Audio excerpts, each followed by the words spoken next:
கிறிஸ்துவ நாமத்தினால் அழைக்கப்பட்ட சகோதர சகோதரிகள் அனைவருக்கும் மாலை வணக்கத்தை தெரிவித்துக் கொண்டு இன்றைக்கான காணொளிக்கு நம்ம போலாங்க. இன்றைக்கு நம்ம பார்க்க போகின்ற தலைப்பு என்னன்னு பாத்தீங்கன்னாக்கா, கடவுள் ரகசியமாக வைத்திருக்கும் 9 விஷயங்கள். 9 திங்ஸ் காட் கீப்ஸ் சீக்ரெட். சில விஷயம் தேவனுக்கு மட்டும் தான் தெரியுங்க. அதனால தான் அவர் தேவன் இல்லைங்களா? எந்தெந்த விஷயங்கள தேவன் மறைப்பொருளாக வைத்திருக்கின்றார் அப்படின்றத இந்த ஒரு காணொளியில சுருக்கமா நம்ம பார்க்க போகின்றோங்க. இதுல தேவனுடைய ஞானம் எவ்வளவு பெருசு, அவருடைய அறிவ யாராலயும் ஆராய முடியாதுங்க. அப்படிப்பட்டவரா அவரு இருக்கிறார். நம்ம இவ்வளவுதான் நினைக்கிறோம் இல்லைங்களா? அதுக்கு மேலாக அவருடைய ஞானம், அவருடைய அறிவு, அவருடைய வல்லமை இருக்குதுங்க. அப்படிப்பட்டவர் நம்மளுடைய தேவன். முதலாவது விஷயம் எத ரகசியமா வைக்கிறார் அப்படின்னாக்கா, ஃபியூச்சர்ல நடக்க போற ஈவென்ட்ஸ் என்ன ஆகப் போகுது அப்படின்றது ரகசியமாவே அவர் வைக்கிறாருங்க. சில விஷயங்கள் நமக்கு தெரியும். இப்ப இயேசு கிறிஸ்து 2ஆம் வருகையில வரப்போறார் அப்படின்றது நமக்கு தெரியுங்க. ஆனா எப்ப வருவாரு? எந்த நொடியில வருவாரு? எந்த நேரத்துல வருவாரு? எந்த வருஷம் வருவாரு? அப்படின்றது தேவன் யாருக்குமே வெளிப்படுத்தல. இயேசு கிறிஸ்து பரலோகத்துக்கு ஏறி போனார் இல்லைங்களா? அந்த சமயத்துல சீஷருங்க கேக்குறாங்க, இப்ப நீங்க ராஜ்யத்தை ஸ்தாபிக்க போறீங்களா? அப்படின்னும்போது, இது உங்களுக்கு அடுத்ததல்ல. இது தேவனுக்கு மட்டும் தான் தெரியும். நீங்க போயிட்டு என்ன பண்ணுங்க? நான் சொன்ன வேலைய செய்யுங்க அப்படின்ட்டு சொல்லிர்றாருங்க. அப்போஸ்தலர் 1ஆம் அதிகாரம் 7வது வசனத்துல, ஆக்ட்ஸ் சாப்டர் 1 வெர்ஸ் 7ல அதற்கு அவர், பிதாவானவர் தம்முடைய ஆதீனத்திலே வைத்திருக்கின்ற காலங்களையும் வேலைகளையும் அறிகிறது உங்களுக்கு அடுத்ததல்ல. அதை தேடுறது உங்களுடைய வேலை இல்ல. அது தேவனுக்கு மட்டுமே தெரிஞ்ச விஷயம் அப்படின்ட்டு சொல்லிடுறாங்க. சோ சில விஷயம் தேவனுக்கு மட்டும் தான் தெரியும். ரொம்ப இன்ட்ரெஸ்டிங்கான விஷயம் என்ன தெரியுங்களா? இயேசு கிறிஸ்துவுக்கே அவருடைய 2ஆம் வருகை எப்போ நடக்கும் அப்படின்ட்டு தெரியாதுங்க. அவர் 1ஆம் வருகையில வந்தார் இல்லைங்களா? அப்போ அவருக்கு தெரியாது. அவர் சொல்றாரு, அது தேவனுக்கு மட்டுமே தெரியும் அப்படின்ட்டு. மத்தேயு 24ஆம் அதிகாரம் 36வது வசனத்துலங்க, மேத்யூ சாப்டர் 24:36, அந்த நாளையும் அந்த நாழிகையும் என் பிதா ஒருவர் தவிர ம், மற்ற ஒருவருக்கும் அறியான். பரலோகத்தில் உள்ள தூதர்களும் அறியார்கள். தூதருக்கும் தெரியாது, எனக்கும் தெரியாது. தேவனுக்கு மட்டுமே அது தெரிஞ்ச விஷயங்க. எத்தனையோ பேர் ப்ரிடிக்ஷன்ஸ் கொடுத்திருக்காங்க. கடந்த 200 வருஷமா. இன்னும் சொல்லிட்டே இருக்கிறாருங்க.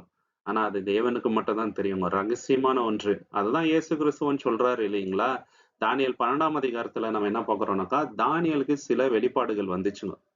ஆனா அது எந்த காலகட்டத்துல நடக்கும் அப்படின்றது அவருக்கு தெரியல.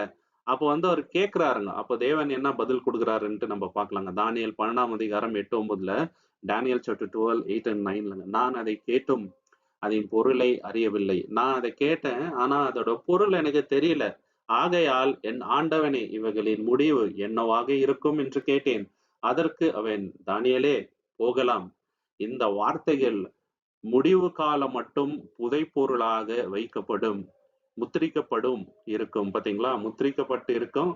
இது உனக்கு அல்ல அப்படின்ட்டு சொல்லிடுறாரு. சோ இந்த மாதிரி நிறைய விஷயங்கள் தேவனுக்கு மட்டும் தான் தெரியும் சகோதர சகோதரி. மார்க் 13ஆம் அதிகாரம் 32, 33ல, மார்க் சாப்டர் 13, 32, 33ல இயேசு கிறிஸ்து சீஷர்களுக்கு எச்சரிப்பு தரார் அவருடைய 2ஆம் வருகை பத்தி. அப்ப என்ன சொல்றாருனாக்கா, நான் எப்ப வர போறேன் அப்படின்றது உங்களுக்கு தெரியாது. அதனால நீங்க ஆயத்தமா இருங்க, ரொம்ப ரொம்ப எச்சரிக்கையா இருங்க அப்படின்ட்டு நிறைய வார்னிங்ஸ் அவங்களுக்கு கொடுத்ததை நம்ம பார்க்கலாம். அந்த நாளையும் அந்த நாழிகையும் பிதா ஒருவர் தவிர மற்ற ஒருவரும் அறியான். பரலோகத்தில் உள்ள தூதர்களும் அறியார்கள், குமாரனும் அறியார். அக்காலத்தை நீங்கள் அறியாதபடியால் எச்சரிக்கையாய் இருங்கள், விழித்திருந்து ஜெபம் பண்ணுங்கள். பாத்தீங்களா? எச்சரிக்கையா இருங்கோ, விழித்திருந்து ஜெபம் பண்ணுங்க. ஏன்னா அந்த காலம் என்ன அப்படின்றது உங்களுக்கு தெரியாது, தேவனுக்கு மட்டும் தான் தெரியும் அப்படின்ட்டு சொல்றாங்க. 2வது விஷயம் ரகசியமா இருக்கிறது, தேவனுக்கு மட்டுமே தெரிஞ்சது என்னன்னு பாத்தீங்கன்னாக்கா, நம்மளுடைய பாடுகளின் ரகசியம். எதற்காக பாடுகள் வருது, எதற்காக அத நமக்கு அவரு அனுமதிக்கிறாரு அப்படின்றது அவருக்கு மட்டுமே தெரியுங்க. நம்ம அசியூம் பண்ணலாம், இதுக்காக தான் இருக்கும், அதுக்காக தான் இருக்கும்ன்ட்டு. எக்ஸாக்ட்டா நம்மளால சொல்ல முடியாதுங்க சகோதர சகோதரி. ஆனா ஒண்ணு மட்டும் நமக்கு நல்லாவே தெரியும். கடைசியில எல்லாமே நல்லதா தான் முடியும்.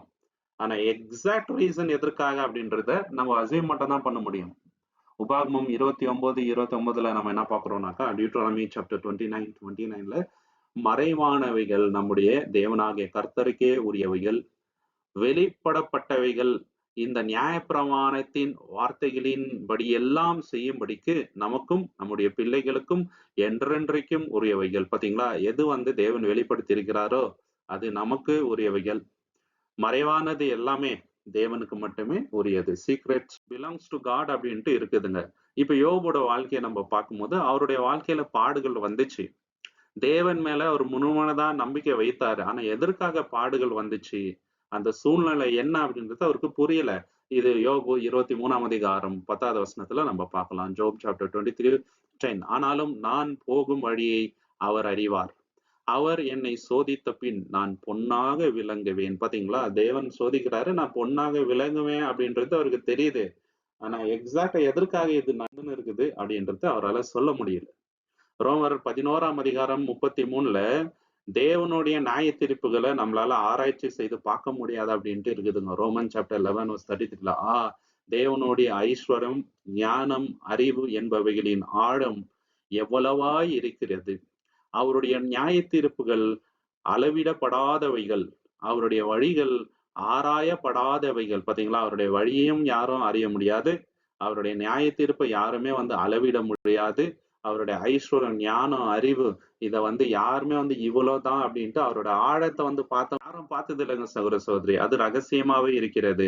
3வது தேவன் எதை ரகசியமா வைக்கிறாருன்னு பாத்தீங்கன்னாக்கா, எதிர்காலத்துல அவருடைய திட்டங்கள் என்னென்னவா இருக்கிறது அப்படின்றத அவர் ரகசியமா வச்சிடறாரு. இது நம்ம ஏசாயா 46ஆம் அதிகாரம் 10வது வசனத்துல பார்க்கலாம். ஐசையா சாப்டர் 46:10ல அந்தத்தில் உள்ளவைகளை ஆதி முதற்கொண்டு இன்னும் செய்யப்படாதவைகளை பூர்வகாலம் முதற்கொண்டும் அறிவிக்கின்றேன்.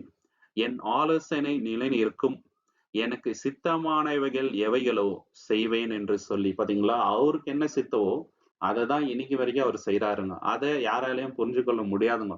எப்போ செய்ய போறாரு அப்படின்றத யாருமே சொல்ல முடியாதுங்க. அது அவருடைய ஆதீனத்துல மட்டுமே இருக்குதுங்க சகோதர சகோதரி. அது மட்டும் இல்லாம நீதிமொழிகள் 16ஆம் அதிகாரம் 9வது வசனத்துல Proverbs chapter 16:9 மனுஷனுடைய இருதயம் அவனுடைய வழியை யோசிக்கும், அவனுடைய நடைகள் உறுதிப்படுத்துகிறவரோ கர்த்தர். பாத்தீங்களா? நம்ம இந்த வழியில போலாம், அந்த வழியில போலான்ட்டு யோசிக்கிறோம். ஆனா லாஸ்ட்ல தேவனுடைய சித்தம் தான் நடக்கிறது. நம்ம எந்த வழியில போனோம் அப்படின்றது அவருதான் முடிவு பண்றாருங்க சகோதர சகோதரி. ரோமர் 8ஆம் அதிகாரம் 28ல நம்ம என்ன பாக்குறோம்னாக்கா, நமக்கு நடக்கிற எல்லா விஷயங்களும் இப்போ நம்மளுக்கு கஷ்டம் மாதிரி தெரியலாம். ஆனா கடைசியில எல்லாமே நல்லதுக்காக தான் முடியுது அப்படின்ட்டு அப்போஸ்தலனாகிய பவுல் மூலியமா தேவன் நம்மளுக்கு வெளிப்படுத்தினாருங்க. இப்போ யோசேப்போட லைஃப்ல நம்ம என்ன பாக்குறோம்னாக்கா, ரொம்ப கஷ்டங்கள் அவர் அனுபவிச்சார். நம்ம என்ன கேட்கலாம்னாக்கா, தேவன் ஏன் இவ்வளவு விஷயத்த நம்ம லைஃப்ல இன்னைக்கு அலோவ் பண்றாரு அப்படின்ட்டு. ஆனா தேவன் எதை பாக்குறாருனாக்கா, இதனால நாளைக்கு என்ன ஆகப்போகுது, என்ன நன்மை வரப்போகுது அப்படின்றத மட்டும் தான் தேவன் பாக்குறாரு. நம்ம இன்னைக்கு இருக்கிற சுச்சுவேஷனை மட்டும் தான் பாக்குறோங்க. இப்ப யோசேப்போட லைஃப ஃபர்ஸ்ட் நம்ம பார்க்கும்போது, என்னப்பா இவ்வளவு கஷ்டம் இந்த மனுஷனுக்கு அப்படின்ற மாதிரி தான் தோணும். ஆனா தேவன் எதை பார்த்தாருனாக்கா, கடைசியில என்ன நடக்க போகுது அப்படின்றது தான் அவரோட மைண்ட்ல. அதனாலதான் யோசேப்பு என்ன சொல்றாரு அவங்க சகோதரர்கள்கிட்ட, நீங்க தீமை செய்யணும்னு தான் நினைச்சீங்க, தேவன் அது நல்லதாவே மாத்திட்டாரு. உங்க எல்லாரையும் ரட்சிக்கும்படி தேவன் இந்த ஒரு காரியத்தை செஞ்சிட்டாரு. இதுல உங்கள எதுவும் சொல்ற மாதிரி இல்ல. இது தேவனுடைய செய்கை அப்படின்ட்டு சொல்றாருங்க. அந்த மாதிரி நம்மளுடைய தேவன்ங்க. 4வது தேவன் ரகசியமா வைத்திருக்கிற விஷயம் என்னன்னாக்கா, சில டீடைல்ஸ் ரகசியமாவே இருக்குது. அதாவது நமக்கு தேவன் ஆயத்தம் பண்ணி வச்சிருக்கிற விஷயங்கள். தேவனுக்காக இந்த உலகத்துல வாழ்வதற்காக தேவன் சில விஷயங்களை பரலோகத்துல ஆயத்தம் பண்ணி வச்சிருக்கிறாரு. அது என்னென்ன அப்படின்றது இன்னுமே மறைப்பொருளாகவே இருக்குதுங்க. சில விஷயங்கள் வசனத்துல பாக்குறோம். ஆனா எக்ஸாக்ட்டா அது எப்படி இருக்குது அப்படின்றது தேவனுக்கு மட்டுமே தெரியும். இது 1 கொரிந்தியர் 2ஆம் அதிகாரம் 9வது வசனத்துல நம்ம பார்க்கலாம். 1 கொரிந்தியன்ஸ் சாப்டர் 2 verse 9. ஆனால் தேவன் தம்மை நேசிக்கிறவர்களுக்காக ஆயத்தம் பண்ணினவைகளை கண்ணும் தெரியவில்லை, செவிக்கும் கேட்கவில்லை, மனுஷனுடைய இதயத்திலும் ஏறவில்லை என்று எழுதியிருக்கிறது. பாத்தீங்களா? கண்ணு பார்த்ததில்ல, செவிகள் கேட்டதில்ல, மனுஷனுடைய இதயத்துல அது இன்னுமே ஏறவில்லை அப்படின்ட்டு எழுதியிருக்கிறது. அந்த மாதிரி நம்ம வசனத்தின் மூலியமாக கொஞ்சமா அதை பத்தி தெரிஞ்சுக்கிறோங்க. ஆனா அதோட மகிமை ரொம்ப பெருசா இருக்குது. அதை இதுவரைக்கும் யாருமே பார்த்தது இல்லைங்க சகோதர சகோதரி. யோவான் 14ஆம் அதிகாரம் 2:3ல ஜான் சாப்டர் 14:2 and 3ல இயேசு கிறிஸ்து சொல்றாருங்க, என் பிதா வீட்டில் அநேக வாசஸ்தலங்கள் உண்டு. உங்களுக்காக ஒரு இடத்த ஆயத்தம் பண்ணிட்டு உங்களை திருப்பி அந்த இடத்துக்கு கூட்டிட்டு போறேன் அப்படின்றாரு இல்லைங்களா? அந்த வாசஸ்தலம் எப்படி இருக்குது? எவ்வளவு வாசஸ்தலங்கள் இருக்குது? எவ்வளவு மகிமை அதுல இருக்குது? இயேசு எப்படி அதை ஆயத்தம் பண்றாரு? அது எதுவுமே நமக்கு தெரியாது. தேவனுக்கு மட்டுமே தெரியும். என் பிதாவின் வீட்டில் அநேக வாசஸ்தலங்கள் உண்டு. அப்படி இல்லாதிருந்தால் நான் உங்களுக்கு சொல்லியிருப்பேன், ஒரு ஸ்தலத்தை உங்களுக்காக ஆயத்தம் பண்ண போகின்றேன். நான் போய் உங்களுக்காக ஸ்தலத்தை ஆயத்தம் பண்ண பின்பு நான் இருக்கின்ற இடத்திலே நீங்களும் இருக்கும்படி நான் மறுபடியும் உங்களை என்னிடத்தில் சேர்த்துக் கொள்வேன். பாத்தீங்களா? இடத்தை ஆயத்தம் பண்ணிட்டு இருக்கிறாரு. அது எப்படி இருக்குதுன்ட்டு தேவனுக்கு மட்டுமே தெரியுங்க. இப்ப வெளிப்படுத்தல யோவானுக்கு தேவன் ஏராளமான தரிசனங்கள வந்து காமிச்சாருங்க. பரலோகத்துல என்ன நடக்கும்? இயேசு கிறிஸ்து வந்த பின் என்னலாம் நடக்கும் அப்படின்றத காமிச்சாரு. இதுல ஒரு ஆச்சரியமான விஷயம் என்னன்னு பார்த்தீங்கன்னா, அதுல நெறைய அடையாளங்கள் இருக்குதுங்க. அந்த அடையாளங்களுக்கு என்ன அர்த்தம் அப்படின்றது தேவனுக்கு மட்டும் தான் தெரியுங்க சகோதரி. இப்ப அப்போஸ்தலனாகிய பவுல் வந்து 3ஆம் வானத்துக்கு எடுத்துக் கொள்ளப்பட்டாருங்க. அப்போ அவர் வந்து மகிமையான நெறைய விஷயங்கள வந்து பார்க்குறாரு. அது என்னென்ன அப்படின்றத அவரால சொல்ல முடியல. ஆனா அது என்ன அப்படின்றது தேவனுக்கு மட்டுமே தெரிஞ்ச விஷயங்க சகோதரி. 5வது தேவன் ரகசியமா வைக்கின்ற காரியம் என்னன்னு பார்த்தீங்கன்னாக்கா, நம்ம வாழ்க்கையில சில சமயங்கள்ல சில விஷயம் டிலே ஆகலாம். ஏன் டிலே ஆவுது அப்படின்றது தேவனுக்கு மட்டுமே தெரியும். அதுக்கு ஒரு காரணம் இருக்குது. இதுக்கு ஒரு உதாரணம் நம்ம பைபிள்ல பார்க்கலாம். யோவான் 11ஆம் அதிகாரம் 4வது வசனத்துல லாசருக்கு வந்து உடம்பு சரியில்லாம போயிடுதுங்க. லாஸ்ட்ல செத்தும் போயிறாரு. அப்போ இயேசு கிறிஸ்து ஒரு வார்த்தை சொல்றாருங்க. அவர் உடம்பு சரியில்ல அப்படின்ற அந்த ஒரு நியூஸ் அவருக்கு வரும்போது ஒரு வார்த்தைய சொல்றாரு பாருங்க. இயேசு அதை கேட்டு, "இந்த வியாதி மரணத்துக்கு ஏதுவானதல்ல. தேவனுடைய மகிமைக்காகவும், தேவனுடைய குமாரன் அதனால் படும்படியாகவும்" என்றார். பார்த்தீங்களா? அதுல வந்து தேவன் மகிமைப்படணும், இயேசு கிறிஸ்துவும் மகிமைப்படணும். அதனால தான் அவருக்கு இந்த ஒரு நடக்குது அப்படின்றத இயேசு கிறிஸ்து சொல்றாருங்க. ஆனா மத்தவங்களால இத புரிஞ்சுக்கவே முடியல. அது மட்டும் இல்லாம, இப்ப லாசரு செத்துறாருங்க. அதுக்கப்புறம் யோவான் 11ஆம் அதிகாரம் 14ல இருந்து 15 வரைக்கும் நம்ம பார்க்கும்போது, ஒரு வார்த்தைய இயேசு கிறிஸ்து சொல்றாரு. எதுனால இது நடக்குது அப்படின்றத சீஷருங்கள்கிட்ட. இப்போ நான் அங்க இல்ல. அதனால நான் சந்தோஷப்படுறேன். ஏன்னா, நான் அங்க இருந்திருந்தா, நீங்க தேவனுடைய மகிமைய பார்த்திருக்க முடியாது. இப்ப இயேசு கிறிஸ்து போறாருங்க அங்க. அவரு போன பிறகு சீஷருங்க பார்க்குறாங்க அந்த மகிமைய. அவர் எந்திச்சு வர்றத லைவா பார்க்குறாங்க. அப்போ தேவன் மேல அவங்களுக்கு விசுவாசம் இன்னும் தாஸ்தியாகுதுங்க. இயேசு கிறிஸ்து மேல விசுவாசம் இன்னும் தாஸ்தியாகுது. அதுதான் வந்து காரணங்க. தேவனுடைய டிலே அதுக்கு இதுதாங்க காரணம். அது மட்டும் இல்லாம ஆபக்குக்கு தேவன் ஒரு விஷயத்த வெளிப்படுத்துறாரு. அது என்னன்னு பார்க்கும் பொழுது, அவருக்கு ஒரு தரிசனத்த தேவன் காட்டுறாருங்க. அந்த தரிசனம் நிச்சயமா நடக்கும். அதுல நீ விசுவாசமா இரு. உனக்கு அது தாமதிக்கிற மாரியே தெரியலாம். ஆனா ஏற்ற காலத்துல அது நிச்சயமா நடக்கும் அப்டின்ட்டு சொல்றாருங்க. தேவனுடைய ஆதீனத்துல இருக்கின்ற விஷயம் நமக்கு மேபி லேட்டா படலாங்க. இல்லைங்களா? ஆனா நிச்சயமா ஏற்ற வேளையில அது நடக்கும். இதுல 100% நம்பிக்கை வந்து நம்ம வைக்கலாங்க. ஆபகுக் சாப்டர் 2 வெர்ஸ் 3லங்க ஆபகுக் 2ஆம் அதிகாரம் 3வது வசனத்துல, "தரிசனம் இன்னும் குறிப்பிட்ட காலத்திற்கு இருக்கிறது. அது முடிவிலே விளங்கும். பொய் சொல்லாது. அது தாமதித்தாலும் அதற்காக காத்திரு. அது நிச்சயமாய் வரும். தாமதிப்பதில்லை." பாத்தீங்களா? தாமதிப்பதில்லை. நிச்சயமாக வருங்க சகோதரி. ஆனா எப்போ வரும் அப்படின்றது தேவனுக்கு மட்டும் தான் தெரியுங்க. அது அவருக்கு மட்டுமே தெரிஞ்ச ரகசியம். 6வது தேவனுக்கு மட்டுமே தெரிஞ்ச ரகசியம் என்னன்னு பாத்தீங்கன்னாக்கா, எந்த ஜனங்கள அவருக்காக பயன்படுத்த போறார் அப்படின்றது அவருக்கு மட்டும் தான் தெரியும். நம்ம நினைக்கலாம், இவரு தான் பயன்படுத்துவார் தேவனு. அவருக்கு ஞானம் அதிகமா இருக்குதுன்ட்டு. ஆனா யார வந்து நம்ம அற்பமா எண்றோமோ, தேவன் அவங்கள வச்சு பெரிய காரியங்கள வந்து செய்வார். வேதத்துல அப்படித்தான் வந்து பெரிய பெரிய காரியங்கள வந்து சாதாரண ஜனங்கள யூஸ் பண்ணி தேவன் வந்து பண்ணாருங்க. அப்போஸ்தலனாகிய பவுல் வந்து எதிரியா இருந்தாருங்க. ஆனா அவர ரொம்ப பெரிய ஊழியக்காரராக்கிட்டாருங்க.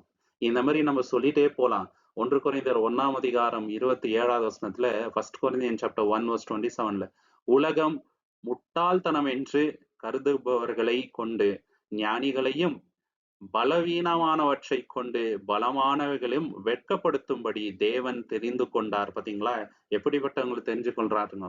முட்டாள்தனமானவங்கன்ட்டு ஜனங்க நினைக்கிறாங்க. அவங்கள யூஸ் பண்றாரு. பலவீனமானவர்கள் அப்படின்னு சொல்லிட்டு ஜனங்க யார பார்க்குறாங்களோ, அவங்கள தான் வந்து தேவன் பெரிய காரியங்கள வந்து தேவன் செய்தார், செய்து கொண்டும் இருக்கின்றார். அது மட்டும் இல்லாம தேவனுடைய பொக்கிஷம் எதற்குள்ள வைத்திருக்கிறார்னாக்கா, மண்பாண்டங்கள்ல தேவன் வைத்திருக்கிறாரு. அந்த மண்பாண்டம் நமக்கு தான் ஒரு அடையாளமா இருக்குது. இல்லைங்களா? நம்ம சாதாரண மண்ணு தாங்க. ஆனா தேவன் அவருடைய மகிமைக்கு நம்மள பயன்படுத்துகின்றார். 2 கொரிந்தியர் 4ஆம் அதிகாரம் 7வது வசனத்துல 2 கொரிந்தியன் சாப்டர் 4 வெர்ஸ் 7ல ஆனாலும் இந்த அதிக வல்லமையானது நம்மிடத்தில் இருந்தது அல்ல. தேவனாலே உண்டாயிருக்கிறது என்று நாங்கள் அறியும்படி இந்த பொக்கிஷத்தை மண்பாண்டங்களில் உண்டானவர்களாய் இருக்கின்றோம். பாத்தீங்களா? இந்த பொக்கிஷம் எங்க இருக்குது? மண்பாண்டங்களா இருக்கிற நமக்குள்ள இருக்குதுங்க. தேவனுடைய ஆவிய நமக்குள்ள ஊற்றி இருக்கிறாருங்க சகோதரி. அது உண்மை. இப்ப தாவீத பார்க்கும்போது சாமுவேலுக்கு எந்த ஒரு நல்ல அபிப்பிராயமும் அவர் மேல வரல. இவர் ரொம்ப சாதாரணமா இருக்கிறாரே, சின்னவரா இருக்கிறாரு, ஆடு மேய்க்கிறாரு. இவர போய் தேவன் வந்து ராஜாவாக தேர்ந்தெடுப்பாரா? அப்படின்ட்டு யோசிச்சுட்டாரு. அப்ப தேவன் என்ன சொல்றாரு? "நீ என்ன மனுஷன் பார்க்கிற மாரி பார்க்கிற? நான் இதயத்தை பார்க்கின்றவன், என்னுடைய இதயத்துக்கு ஏற்ற மனிதன் இவரு அப்படின்னு சொல்லிட்டு தாவீத ராஜாவாக அபிஷேகம் பண்றாரு. ஏன் தெரியுங்களா? தேவன் சாதாரண மனிதர்களை பயன்படுத்துறாரு. ஒருவேளை நல்ல ஞானிகளை தேவன் பயன்படுத்தினார்னாக்கா, அவங்க ஞானத்துல செய்யறாங்கன்றதா தெரியுங்க. தேவனோட நாமம் அங்க மகிமைப்படுத்தப்படாது. ஒண்ணும் தெரியாதவங்கள தேவன் யூஸ் பண்ணும்போது, அங்க தேவனோட நாமத்தான் மகிமைப்படுங்க சகோதரி. 7வது தேவன் எதை ரகசியமா வைக்கிறார் அப்படின்னு பாத்தீங்கன்னாக்கா, வேதத்துல ஏராளமான தீர்க்கதரிசிகளை தேவன் வந்து கொடுத்தார், தீர்க்கதரிசிகள் மூலியமாக. ஆனா அந்த தீர்க்கதரிசிகளுக்கே அதோட மீனிங் வந்து தேவன் வெளிப்படுத்தவில்லை. தானியலுக்கு அப்படிதாங்க பண்ணாரு. தானியல் 12ஆம் அதிகாரம் 9வது வசனத்துல, தானியல் சாப்டர் 12:9, அதற்கு அவன், தானியலே போகலாம், இந்த வார்த்தைகள் முடிவு காலம் மட்டும் புதைபொருளாக வைக்கப்பட்டும் முத்திரிக்கப்பட்டும் இருக்கும். இது வந்து முடிவு காலம் மட்டும் முத்திரிக்கப்பட்டு இருக்கும். உனக்காக இது இல்ல. நீ போய் ரெஸ்ட் எடு அப்படின்னு சொல்லிட்டாருங்க. பாத்தீங்களா? 1 பேதுரு 1ஆம் அதிகாரம் 10-12 பேதுரு இப்படியாக சொல்றாரு. ஃபர்ஸ்ட் பீட்டர் சாப்டர் 1:10-12 இந்த ரட்சிப்பை குறித்து தீர்க்கதரிசிகள் ஆராய்ந்து விசாரித்தார்கள். உங்களுக்கு வரப்போகின்ற கிருபையை குறித்து அவர்கள் தீர்க்க தரிசனம் சொன்னார்கள். பாத்தீங்களா? அவங்க வந்து ஆராய்ச்சி செய்து பார்த்தாங்க. ஆனா அவங்களுக்கு அது விளங்கலங்க. உங்களுக்கு இது வந்து வெளிரங்கமா ஆயிருக்கு அப்படின்ட்டு சொல்றாருங்க. அது மட்டும் இல்லாம நமக்கே இன்னும் நிறைய விஷயங்கள் மறைப்பொருளா தான் இருக்குதுங்க சகோதரி.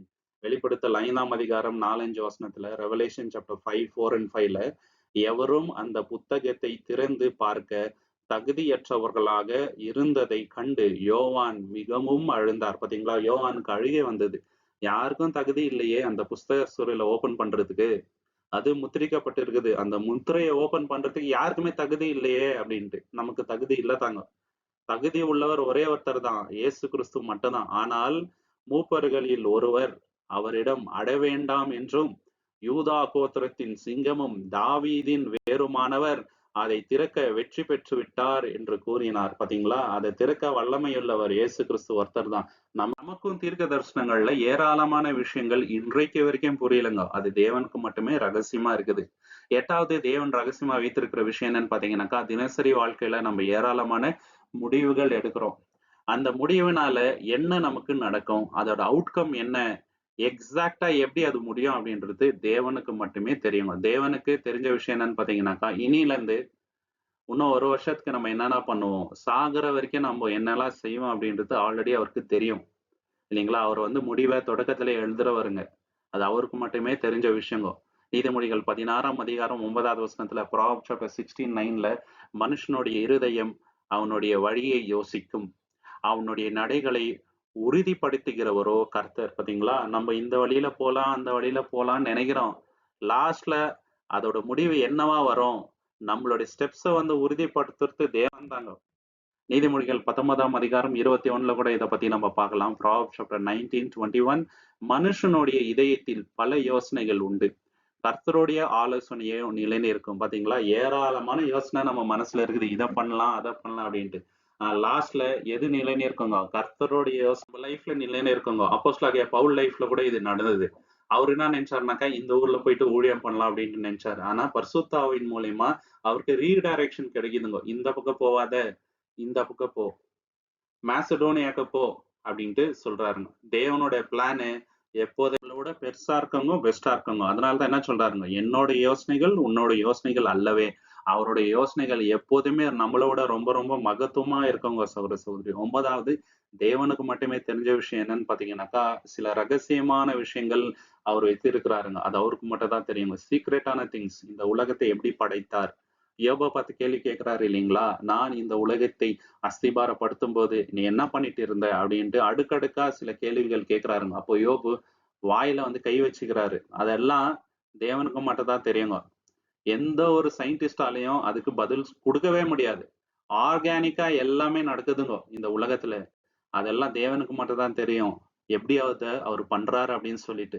உபாகமம் 29:29ல, டியூட்ரானமி 29:29, மறைவானவைகள் நம்முடைய தேவனாகிய கர்த்தருக்குரியவைகள். பாத்தீங்களா? கர்த்தருக்குரியவைகள். யோபு 11ஆம் அதிகாரம் 7-9 நம்ம பார்க்கும்போது, ஜோப் சாப்டர் 11, 7-9ல, தேவனை உன்னால தேடி கண்டுபிடிக்க முடியுமா? அவருடைய அந்த பரிபூர்ணம் இருக்குது பாருங்க, அதை உங்களால அளவிட முடியுமா? அந்த அளவுக்கு வல்லமை உங்ககிட்ட இருக்குதா? முடியாது. ஏன்னாக்கா அது சீக்ரெட். அது ரகசியமான ஒன்று அப்படின்றத நம்ம பார்க்கிறோம். அந்த அளவுக்கு யார்கிட்டயும் வல்லமையும் இல்லங்க. அதுதாங்க உண்மை. இல்லைங்களா? தேவனுடைய சோதனையை நீ ஆராய்ந்து கண்டறிய கூடுமோ? சர்வ வல்லவருடைய பரிபூரணத்தை உன்னால் கண்டுபிடிக்க கூடுமோ?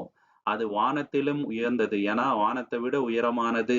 உன்னால் என்ன செய்ய முடியும்? பாதாளத்திலும் ஆழமானது. பாதாளத்தை விட ஆழமானது. உன்னால் அதை அறியக்கூடுமோ? அதன் அளவு பூமியை பார்க்கிலும் நீளம். பாத்தீங்களா? பூமியை பார்க்கிலும் ரொம்ப நீளமானது தேவனுடைய பரிபூரணம். சமுத்திரத்தை பார்க்கிலும் அகலமானது. பாத்தீங்களா? ஓஷனை விட ரொம்ப அகலமானது. அதை யாராலையும் அளவிட முடியாது. அப்படிப்பட்டவர் நம்மளுடைய ரகசியமான விஷயங்கள் சகோதர சகோதரி. அது மட்டும் இல்லாம சங்கீதம் 139 அதிகாரம் 6வது வசனத்துல சாம் சாப்டர் 139:6 ரொம்ப ரொம்ப அருமையான வசனங்க இது. தேவனோட அறிவு எவ்வளவு பெருசு அப்படின்றத பத்தி நம்ம பார்க்கலாம். உம்முடைய அறிவு எனக்கு மிகவும் அதிசயமாய் இருக்கிறது. அது ரொம்ப ரொம்ப அதிசயமான ஒன்று. அதை பார்த்து நம்ம ஆச்சரியத்தான் பட முடியும். அமேசிங்கா அது இருக்குது. ஆராய முடியாதுங்க. ஆராயிற அளவுக்கு நம்ம கிட்ட கெப்பாசிட்டி இல்லைங்க சகோதர சகோதரி. இப்ப மனுஷனோட அறிவை ஐக்கியூ லெவல்ல வச்சு பார்க்கலாம். தேவனோட ஐக்கியூ இவ்வளவுதான் சொல்ல முடியுங்களா? சொல்ல முடியாது. ஏன்னா அது அதிசயமான ஒரு விஷயங்க. ஆச்சரியமான ஒரு விஷயம். அது உயர்ந்தது. என்னால் அதை எட்டக்கூடாது. பாத்தீங்களா? நம்மளால அதை எட்டக்கூட முடியாது. அப்படிப்பட்ட அதிசயம் உள்ளவர் தான் நம்முடைய தேவன்கோ. மோசே கிட்ட தேவன் என்ன சொல்றாருனாக்கா, என்னுடைய பிரசனம் உனக்கு முன்பாக போகும். நீ அத பாப்ப. ஆனா என்னோட முகத்த உன்னால பார்க்க முடியாது. என்னோட முகத்த பார்த்துட்டு உன்னால உயிரோட இருக்க முடியாது அப்படின்ட்டு சொல்றாருங்க. அவ்வளோ இன்டென்ஸா இருக்குதுங்க. அத யாராலயும் தாங்க முடியாது. அதனால தான் அவர் வந்து தேவனுங்க. ஒருவரும் சேரக்கூடாத ஒளியில் வாசம் பண்ணுகின்றவர்.